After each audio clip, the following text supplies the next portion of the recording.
Abra sua Bíblia comigo no Evangelho de Mateus, capítulo 21. Vamos ler a palavra do Senhor. Evangelho de Mateus, capítulo 21, a partir do primeiro versículo.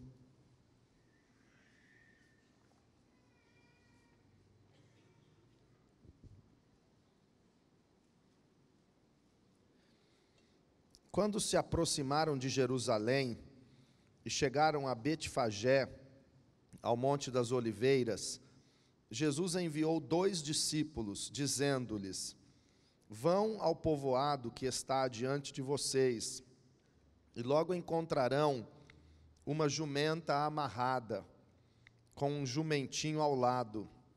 Desamarrem-nos e tragam-nos para mim. Se alguém lhes perguntar algo, digam-lhe que o Senhor precisa deles, e logo os enviará de volta. Isso aconteceu para que se cumprisse o que fora dito pelo profeta: digam à cidade de Sião, eis que o seu rei vem a você, humilde e montado num jumento, num jumentinho, cria de jumenta. Os discípulos foram e fizeram o que Jesus tinha ordenado. Trouxeram a jumenta e o jumentinho, colocaram sobre eles os seus mantos, e sobre estes Jesus montou. Uma grande multidão estendeu seus mantos pelo caminho, e outros cortavam ramos de árvores e os espalhavam pelo caminho. A multidão que ia adiante dele e os que o seguiam gritavam: Hosana ao filho de Davi. Bendito é o que vem em nome do Senhor. Hosana nas alturas. Quando Jesus entrou em Jerusalém, toda a cidade ficou agitada e perguntava: quem é este? A multidão respondia: este é Jesus, o profeta de Nazaré da Galileia. Vamos orar. Senhor meu Deus, Tu és o nosso Rei, o nosso Senhor, e pedimos revelação e sabedoria para ouvirmos a Tua palavra e colocarmos em prática. Não queremos ser apenas ouvintes, mas queremos ser praticantes da Tua palavra. E por isso nós Te pedimos que fale conosco, que nos ensine, nos corrija, nos exorte. Queremos ouvir a Tua voz e obedecer a Tua palavra, Pai. Por isso nós repreendemos toda distração, toda incredulidade, toda cegueira maligna, e declaramos neste lugar, Pai, que o Senhor reina, e cada pensamento seja cativo à obediência de Cristo, e que somente o Senhor seja exaltado, Jesus. Que eu diminua e o Senhor cresça e seja conhecido nesta noite, Jesus. Não apenas de ouvir falar, mas que todos aqui possam sentir o Teu toque poderoso no coração, na mente. Segure nas nossas mãos, Jesus, e nos fortaleça, nos faça andar por onde o Senhor quer que andemos. Não queremos que o Senhor faça a nossa vontade, mas nós queremos fazer a Tua vontade, Pai, porque a Tua vontade é melhor do que a nossa, é boa, é agradável, é perfeita. Por isso nós abrimos mão da nossa vontade para viver a Tua vontade, Senhor. Eu oro e peço em nome de Jesus, que a Tua igreja seja fortalecida no poder do Senhor, Espírito Santo, em nome de Jesus, amém, graças a Deus. Meus irmãos, num domingo exatamente como hoje, no domingo que antecedeu a morte, a crucificação de Jesus, e na próxima sexta-feira é o dia em que Jesus foi crucificado, é o dia da paixão de Cristo, a sexta-feira da paixão. Exatamente no domingo anterior à sua morte, Jesus entrou em Jerusalém, como nós acabamos de ler nesse texto, conhecido como a entrada triunfal.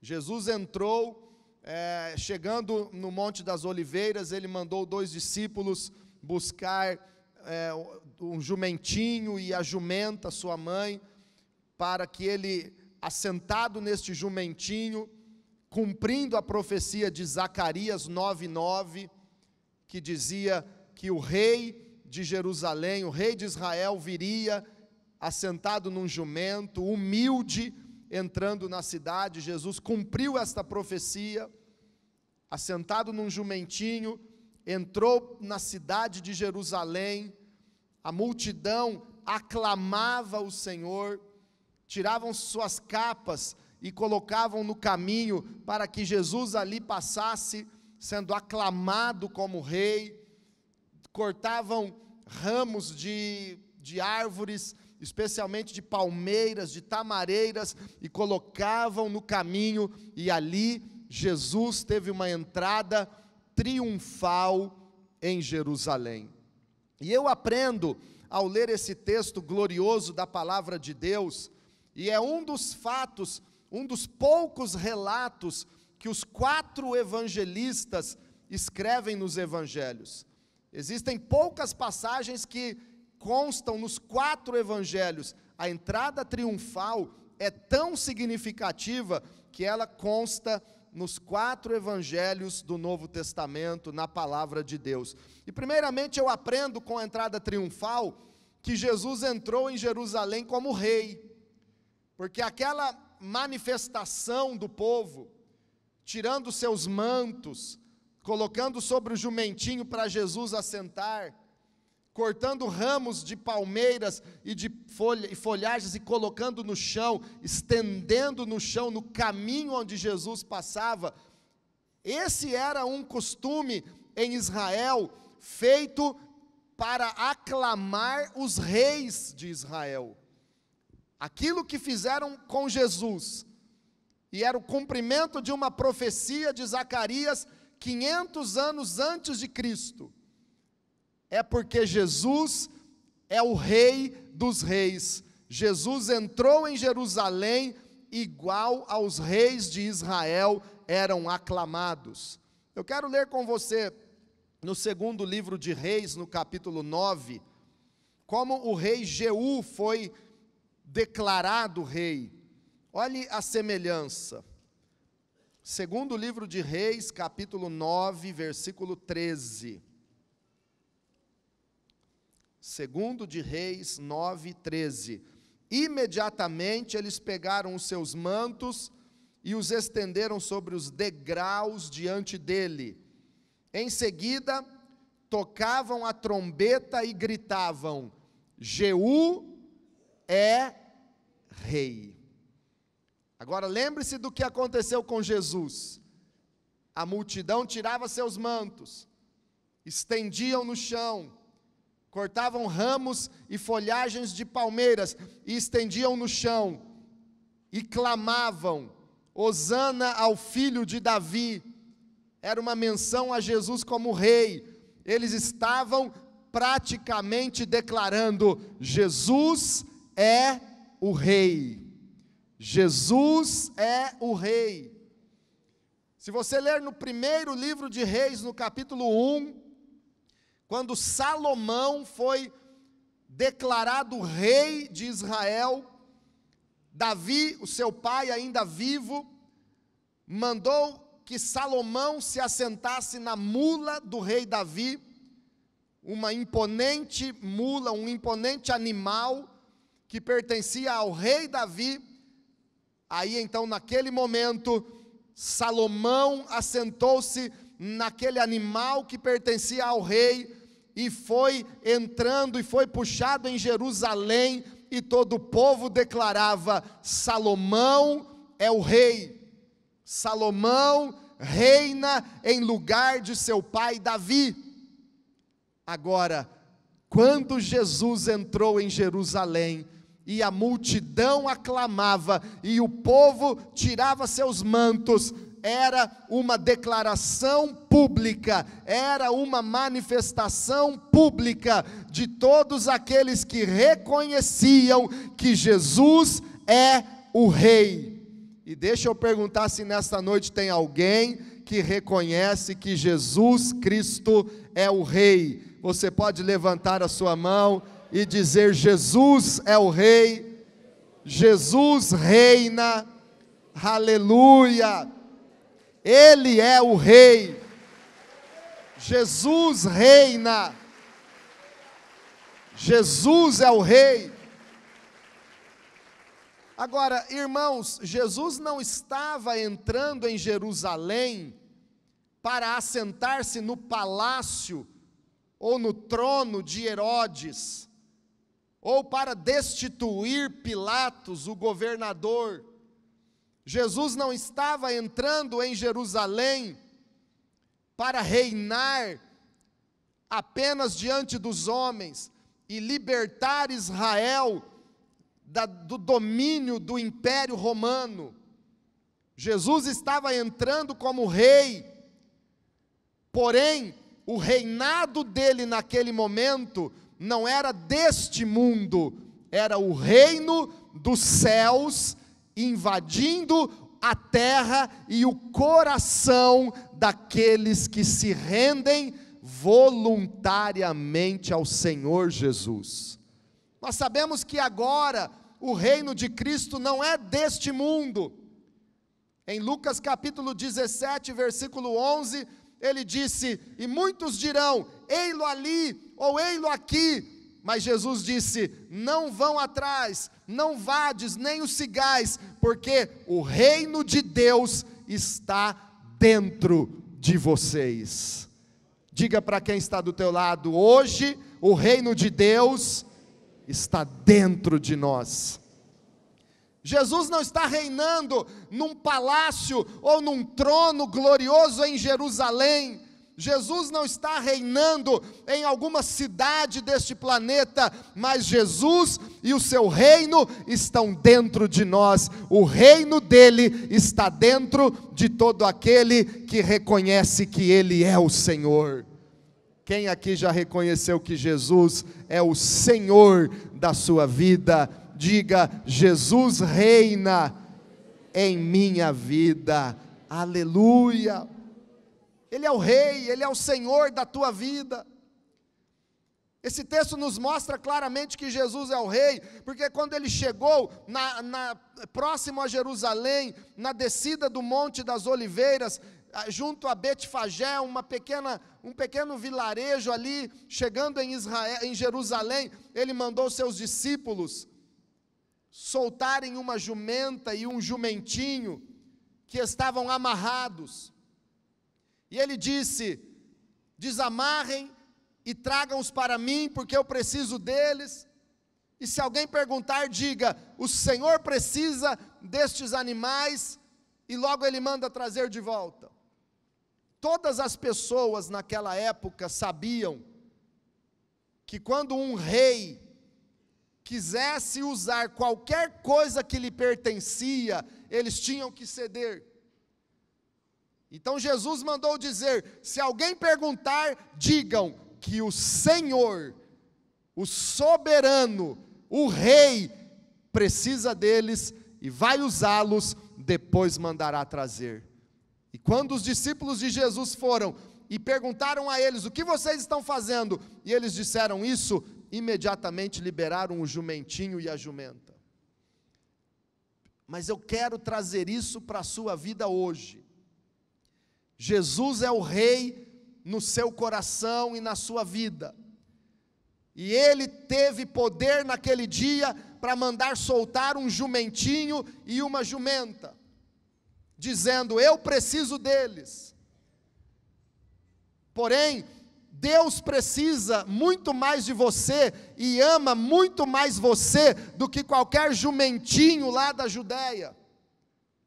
E este que mandou soltar e desamarrar uma jumenta e a sua cria, o seu jumentinho, Ele reina entre nós, Ele está aqui conosco, e Ele tem todo o poder para mandar soltar todas as cadeias, todas as prisões que amarram a sua vida emocional, espiritual ou financeira. Ele é o libertador, Ele tem poder, e nesta noite Ele dá ordens para soltar a sua vida e nada mais amarrar você.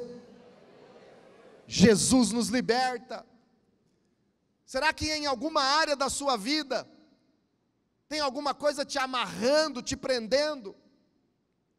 Será que você está como aquele jumentinho, amarrado a algum lugar e dali não consegue sair? Será que você, sabendo que Deus quer te usar, ainda está amarrado e não consegue permitir que Ele te use? Será que é um vício que te amarra? Será que é uma timidez, um medo? Será que é um desânimo que está te amarrando? O que é que te amarra? O que é que te prende? Jesus está dizendo: hoje você vai ser solto, porque eu preciso de você, eu vou usar a tua vida para a minha glória, diz o Senhor. Você vale mais do que 1000 jumentos, Ele te ama e Ele te liberta nesta noite. Ele é o Rei poderoso para nos libertar.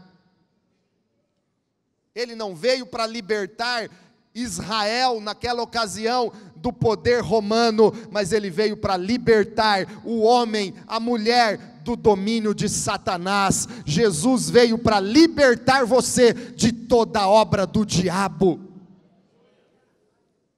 Jerusalém esperava um rei que os libertasse do governo e do império romano, mas Jesus veio e entrou como rei em Jerusalém para libertar aqueles cujo coração confiasse nele e se abrisse para ele. Ele veio para libertar do pecado, ele veio para libertar das garras de Satanás, ele veio para te dar uma plena liberdade na presença de Deus. Diga para quem está do teu lado: Jesus reina e Ele é o libertador. Eu aprendo também, irmãos, com a entrada triunfal de Jesus, ao ver que eles cortavam ramos de tantas plantas e de palmeiras e estendiam no caminho.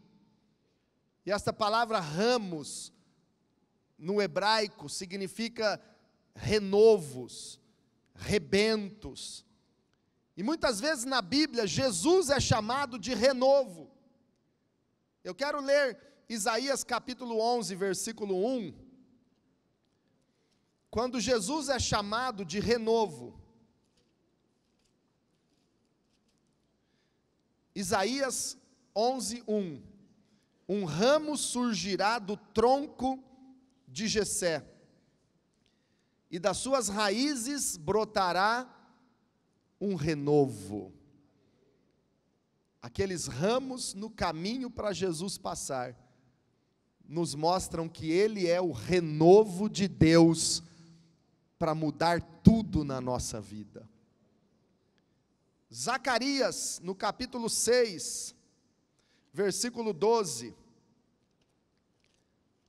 Zacarias é um dos últimos livros do Antigo Testamento, é o penúltimo livro.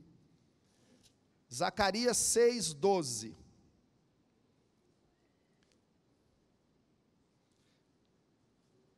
Diga-lhe que assim diz o Senhor dos Exércitos: aqui está o homem cujo nome é renovo, e ele sairá do seu lugar e construirá o templo do Senhor. Ele construirá o templo do Senhor, será revestido de majestade e se assentará em seu trono para governar. Ele será sacerdote no trono e haverá harmonia entre os dois. Este, cujo nome é renovo, e que constrói o templo do Senhor, é Jesus Cristo. O templo que ele constrói não é um templo feito por mãos humanas, não é um templo de tijolos, ou de concreto, ou de ouro ou prata, mas o templo que ele constrói é a sua vida, é a minha vida, para a habitação do Espírito Santo. Ali ele coloca o seu trono, e ele reina em sua vida, ele reina em sua igreja, que ele constrói como templo do Senhor, e ele é o renovo de Deus para a humanidade. Tudo se divide entre antes de Cristo ou depois de Cristo. Quando Jesus veio, ele veio para renovar tudo. Ele veio trazendo uma nova aliança. Ele veio trazer ao homem um novo coração. Ele veio nos dar uma nova vida.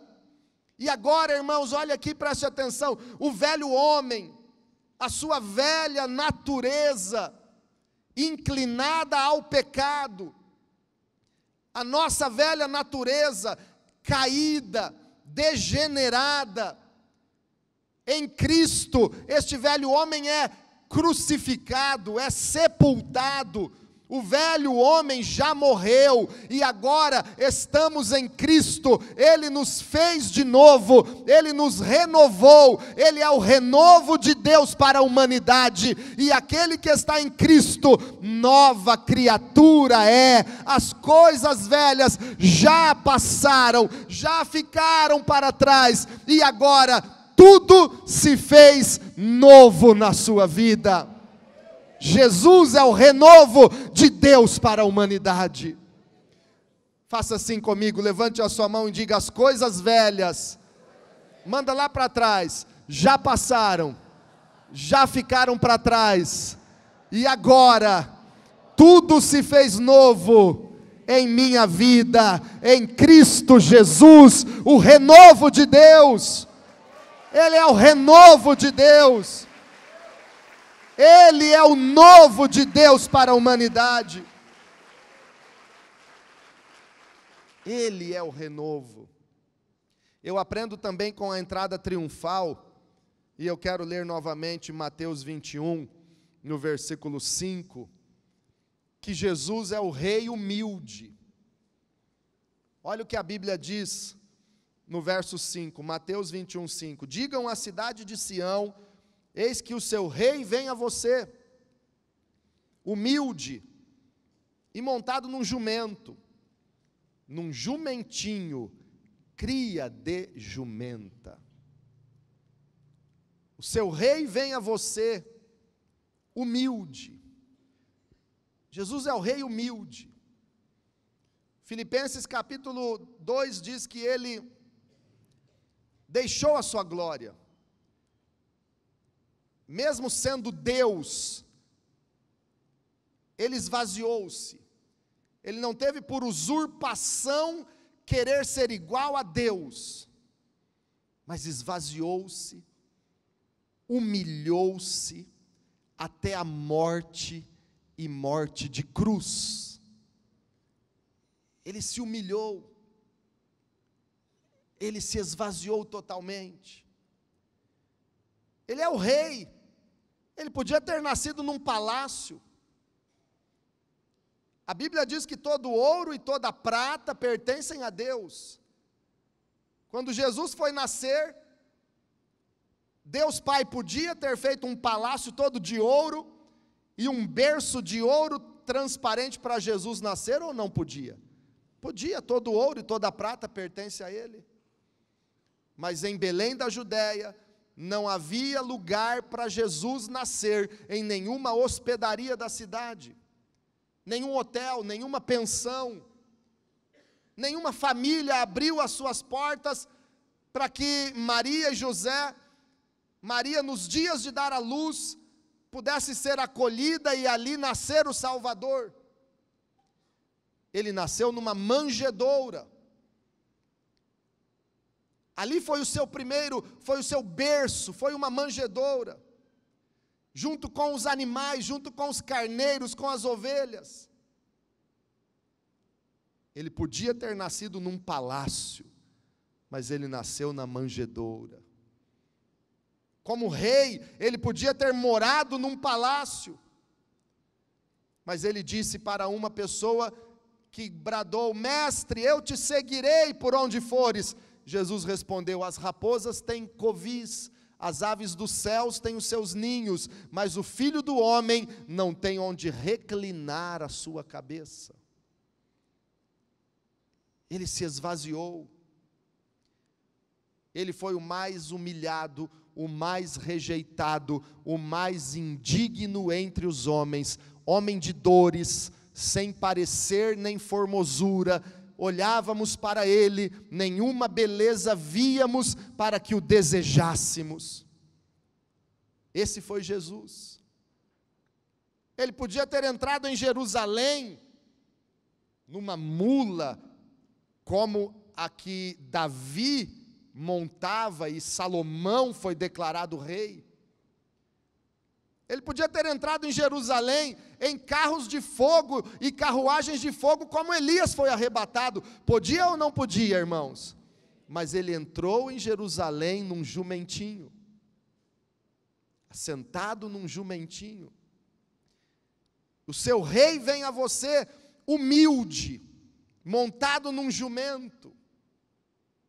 Ele vem a você, não foi você que foi a ele, ele veio a você. Nós não podíamos fazer nada para ser salvos, mas ele deixou a sua glória, ele veio ao mundo, ele nos salvou. Em Lucas 19, depois de salvar a família de Zaqueu, ele declarou: o Filho do Homem veio para buscar e salvar o que estava perdido. Ele veio até você, ele te ama, ele é o rei humilde que veio para nos salvar. E é por isso que muitas pessoas o rejeitam. Ele podia vir com tanto poder e glória, mas ele veio com humildade, dizendo: vinde a mim, todos vocês que estão cansados e oprimidos, e eu vos aliviarei. Aprendei de mim, que sou manso e humilde de coração, e encontrareis descanso para a sua alma. Talvez se ele viesse com tanta majestade e poder como ele tem, alguns creriam nele, mas como ele veio manso e humilde, muitos viram as costas para o Salvador e o rejeitam. Porém, um dia, isso está escrito em Apocalipse 19, ele não virá assentado num jumentinho, ele virá num cavalo branco, poderoso, rodeado de anjos e de glória, trombetas anunciando a sua volta, um manto salpicado de sangue que ele derramou por nós no Calvário, e gravado na altura da sua coxa: Rei dos reis e Senhor dos senhores. Ele virá com poder e grande glória, ele virá para julgar as nações, ele virá e todo joelho se dobrará e reconhecerá que ele é o Senhor, toda língua confessará que Jesus Cristo reina e é o Senhor. Dá glórias a ele, confesse que Jesus é o Senhor, aleluia. É ele, o nosso rei humilde. Tem uma historinha, não tem muita graça, mas ilustra bem o que é humildade. Já pode dar risada antes, viu, Lenara, para depois. É a história de um rapaz que foi contratado pela empresa mais rica, mais poderosa do mundo. A sede é um prédio em Nova York, um prédio altíssimo, e cada andar daquele prédio simboliza e era o andar onde um cargo superior estava acomodado. Então, aquele rapaz foi contratado, estava lá no subsolo, e ele queria crescer e queria chegar ao andar mais alto do prédio como presidente daquela organização. E um dia lá, no começo do seu trabalho, arrumando as caixas e as encomendas lá no subsolo, que aquele era o seu trabalho, ele se deparou com uma barata, e quando ele ia matar a barata disse para ele: se você me deixar vivo, eu te colocarei como presidente dessa empresa. E ele pensou e deixou a barata viva. E foi trabalhando e foi crescendo, logo passou para o andar de cima e para o outro, até que num determinado momento ele chegou no último andar daquele edifício como presidente daquela grande empresa. Chegou ao posto mais alto daquela empresa. E um dia estava lá em seu escritório presidencial e ouviu alguém andando em cima, na cobertura, subiu lá e se deparou com um garoto ajoelhado e orando e pedindo insistentemente a Deus que o abençoasse. E ele chamou aquele menino e disse: você está pedindo que eu faça algo por você? Ele disse: não, eu estou pedindo para Deus, o Todo-Poderoso, que me abençoe. Então aquele homem desceu para a sua sala, revoltado, e disse para a barata: eu quero ser como Deus. Ah é? Você quer? Sim. E a barata fez ele voltar lá para o subsolo, para o posto mais básico e baixo daquela empresa. Foi isso que Jesus fez por mim e por você. Ele é o Senhor, o Rei dos Reis, mas Ele se humilhou, Ele desceu a condição mais humilde e precária, Ele se fez homem como nós, Ele se humilhou para salvar a mim e para salvar você. O nosso Rei vem humilde, mas Ele é o Senhor, e o Pai o exaltou soberanamente, e lhe deu um nome acima de todo nome. Jesus é tudo para nós. E por último, irmãos, eu aprendo com a entrada triunfal que Jesus veio para nos salvar. Quando o povo começou a declarar no versículo 9, a multidão que ia diante dele e os que o seguiam gritavam: Hosana ao filho de Davi, bendito é o que vem em nome do Senhor, Hosana nas alturas. Eles estavam declarando que Jesus salva. Hosana, que se tornou uma expressão de louvor e adoração a Deus, em hebraico significa literalmente: salva-nos, Senhor. Pode levantar sua mão e dizer: salva-me, Senhor. Hosana significa literalmente isso: Senhor, salva-nos. Aquela multidão estava declarando: Jesus, salve Jerusalém, salve Israel, salve a minha família. Como eu já disse, Jesus não estava entrando em Jerusalém para salvá-la do poder de Roma, mas Jesus estava entrando como rei em Jerusalém para salvar o que estava perdido. Jesus morreu na cruz para salvar aquele que estava perdido.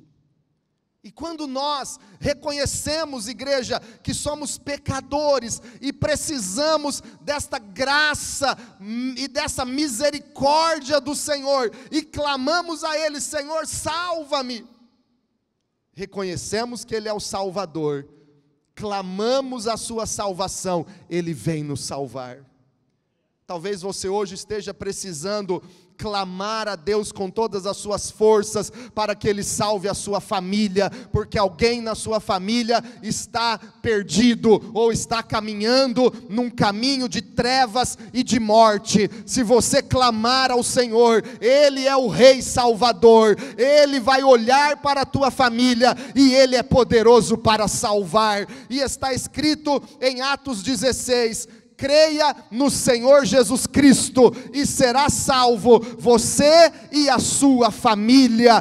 Clame por Ele, Ele vai salvar a sua família. Salva-nos, Senhor.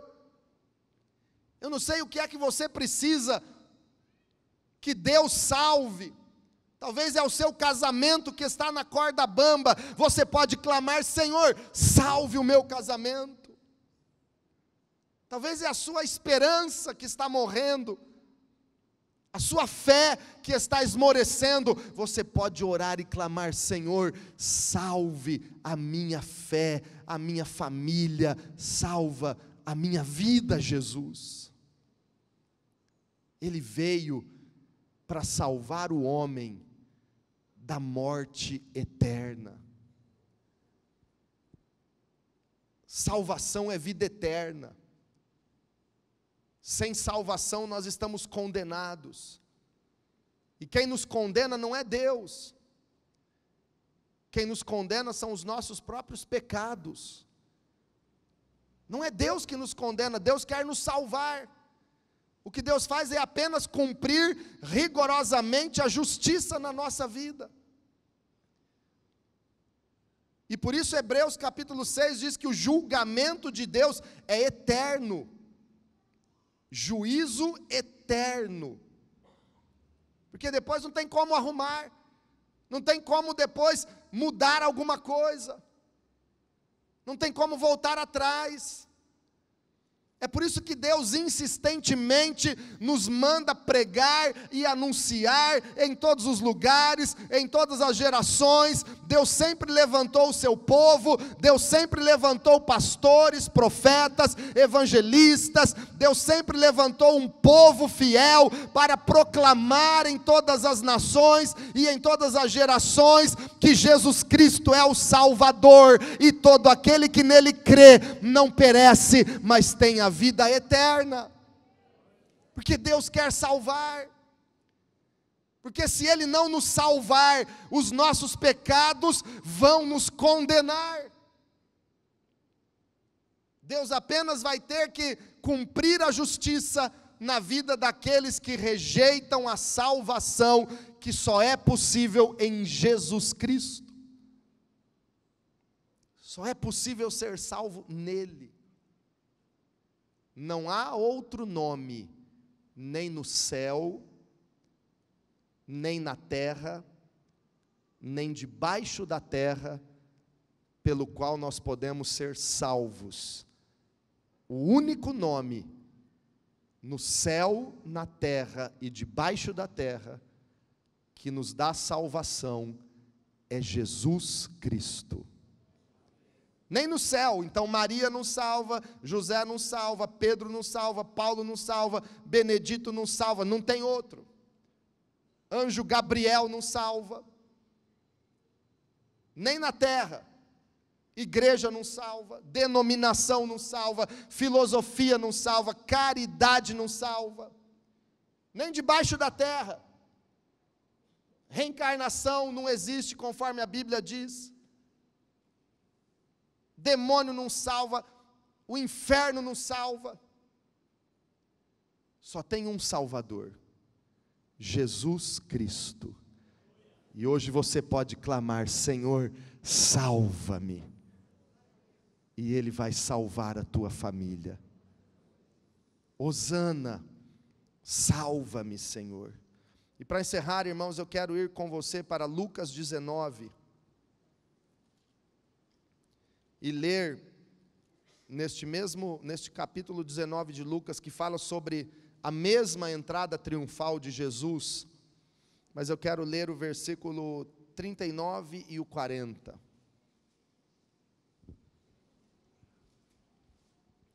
Lucas 19, 39. Alguns dos fariseus que estavam no meio da multidão, olha só, dá uma paradinha aqui, olhe para mim. No meio da multidão tinha fariseus. Sempre tem fariseus no meio do povo de Deus. Eu fico imaginando a multidão apaixonada por Jesus, proclamando: Hosana, bendito é o que vem em nome do Senhor. E os fariseus não adoravam, é claro. Só ali julgando, observando, olho torto. A multidão tirava seus mantos e estendiam no chão. Eles não estavam importando se depois eles iam voltar para casa com o manto sujo de terra. Eles estavam importando em adorar o Senhor Jesus naquele momento. Nós não estamos preocupados que horas nós vamos chegar em casa hoje. Nós estamos preocupados com aquele que está no meio de nós agora e que merece todo louvor, honra e glória. Mas os fariseus não adoravam. A multidão cortava ramos de palmeiras, de tamareiras. Era um sacrifício cortar ramos naquelas alturas das tamareiras, mas eles forraram o chão de ramos de árvores. Os fariseus não fizeram nada disso, e se fizeram, foi por hipocrisia, para fingir diante dos outros que adoravam Jesus. Porque veja a atitude dos fariseus. Alguns dos fariseus que estavam no meio da multidão disseram a Jesus: Mestre, repreende os teus discípulos. Manda eles calarem. Eles não concordavam com aquele clamor: Hosana, bendito é o que vem em nome do Senhor. Eles não concordavam. Mestre, faça teus discípulos se calarem. Irmãos, até hoje, o diabo quer nos calar. Os fariseus querem nos calar. As circunstâncias da nossa vida querem nos calar. O pecado quer calar você. Nós precisamos nos atentar para este versículo e perguntar: será que eu adorei a Deus e eu cantei ao Senhor Jesus nesta noite como Ele merece ser adorado? Será que eu tenho clamado ao Senhor em oração como eu devo clamar, ou eu estou me calando e deixando de clamar o Senhor? Será que eu tenho sido calado pela sociedade, pelo mundo, pelo pecado que é tão forte ao redor das pessoas hoje em dia? Hoje as pessoas querem mostrar sua opinião, existem militantes de tantas ideologias aí, e cada um quer defender a sua ideologia, e fazer barulho, e fazem protestos, e fazem marchas, e fazem tantas coisas, e declaram as suas ideias, os seus conceitos, mas nós temos que nos calar, porque se o crente fala a verdade em amor, conforme as Escrituras, ele é intolerante. Para o mundo aí fora, se nós defendemos a nossa crença, nós somos intolerantes religiosos. Sabe como os crentes são taxados no Congresso Nacional, no Brasil, ou pela sociedade e pela imprensa, pela mídia de modo geral? São os intolerantes, são os conservadores. Nós somos conservadores sim, porque nós conservamos a sã doutrina da palavra de Deus. Nós somos intolerantes sim, mas não contra o pecador, porque assim como Deus ama o pecador, mas odeia o pecado, nós também amamos o pecador, e o pecador é muito bem-vindo no nosso meio. Venha para Jesus, venha como está, mas Deus vai transformar a sua vida, e você vai ser um discípulo do Senhor. As coisas velhas vão passar, e tudo se fará novo na sua vida, porque Cristo é o renovo de Deus para salvar. Nós somos intolerantes contra o pecado, não contra o pecador. Não contra o pecador, mas contra o pecado, sim, nós somos intolerantes. Porque uma das repreensões de Jesus para uma das 7 igrejas da Ásia, que representam a totalidade das igrejas em todas as eras e gerações, foi para a igreja de Tiatira, quando Jesus disse assim: olha, igreja, eu tenho contra vocês que vocês toleram Jezabel. tolerância ao pecado, à imoralidade sexual e à idolatria. Jesus disse: eu tenho contra vocês essa tolerância que vocês estão tendo contra a imoralidade, com a imoralidade e a idolatria. Jesus estava dizendo para a igreja: não tolere a imoralidade e a idolatria. Ame o pecador, porque Deus o ama. Mas não tolere o pecado. E nessa mesma repreensão para a igreja de Tiatira, em Apocalipse 2, Jesus disse assim: olha, e aqueles na igreja que não dizem como alguns dizem, que conheceram as profundezas de Satanás, eu não porei outro jugo sobre eles. Guarde o que tem, até que eu volte. Porque tem alguns que dizem assim: olha, nós conhecemos as profundezas. Alguns dizem que são as profundezas da graça. Sabe qual é um forte engano que existe sobre a igreja no mundo inteiro hoje? E nas grandes reuniões das lideranças das maiores igrejas do mundo hoje tem sido tratado fortemente sobre esse engano.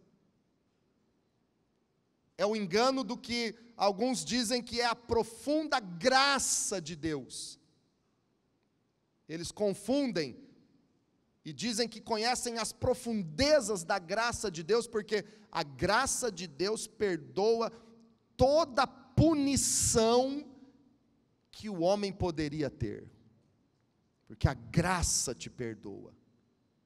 Você pode servir a Deus e fazer tudo o que você quiser, você nunca será punido, porque a graça, ela vai cobrir tudo. Isso é um grande engano, que hoje as igrejas estão passando por isso, porque esta mesma graça, que nos salva e que pode cobrir a punição dos nossos pecados, esta graça é a que Jesus e os apóstolos disseram que nos livra do domínio do pecado. É por isso que Paulo escreve aos Romanos dizendo que nós que somos salvos pela graça, não andamos mais no pecado, somos libertos do pecado. A graça não é uma desculpa para você não mudar de vida. A graça é o favor de Deus que nos perdoa, que cobre os nossos pecados, que nos salva, e aí nos entregamos a Ele, e essa graça nos fortalece de tal maneira que nós não andamos mais no pecado, mas andamos na justiça e na graça do Senhor Jesus. Então, irmãos, querem nos calar, repreenda teus discípulos, mestre. Resposta de Jesus: fica de pé, vamos orar, vamos ler o versículo 40 e orar.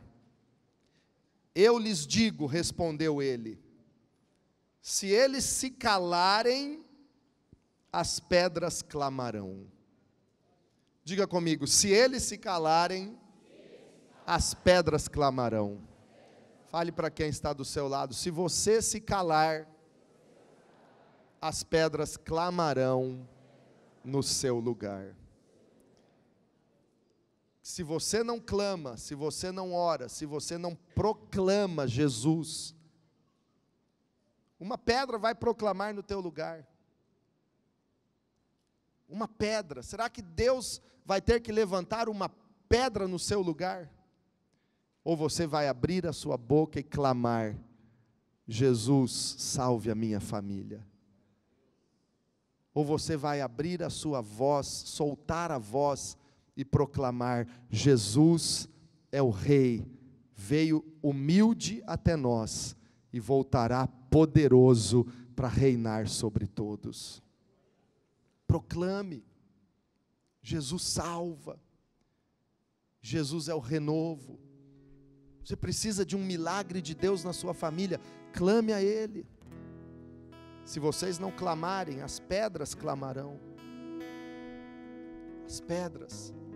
Quando a gente vai para Israel, de um lado a gente fica feliz, por outro lado a gente fica triste, porque não há um povo, o povo de Israel não é um povo que se converteu, que se abriu para Jesus. eles rejeitaram Jesus. Não há uma igreja viva, forte, que clama, que proclama Jesus na Terra Santa. Mas onde você vai, você vê pedras e ruínas que mostram que ali Jesus passou. Em Cafarnaum você vê as pedras numa sinagoga onde Jesus pregou e fez milagres. As pedras estão anunciando: Jesus fez milagres aqui. Você vê pedras onde era a casa da sogra de Pedro em Cafarnaum e Jesus curou uma multidão depois do pôr do sol. As pedras estão testemunhando que ali Jesus passou e fez milagres. Você entra no túmulo onde Jesus foi sepultado e você vê as pedras e o túmulo vazio. O povo de Israel não creu, mas aquelas pedras anunciam que Jesus morreu por nós, mas ressuscitou para nos salvar. Hoje no mundo inteiro tem templos que já foram tão cheios de pessoas adorando a Deus e experimentaram a visitação da glória de Deus de forma tão especial. Hoje são monumentos vazios que não têm mais vida e louvor ao Senhor. Tem uma igreja na Alemanha com uma placa na frente dizendo: culto aos domingos, 9 horas da manhã, quando o tempo estiver ruim. Porque quando o tempo está bom, não tem culto naquela igreja, porque as pessoas têm outros afazeres. Se o povo de Deus se calar, vão ficar as pedras no nosso lugar. Não deixe as pedras ocuparem o seu lugar. Feche os teus olhos.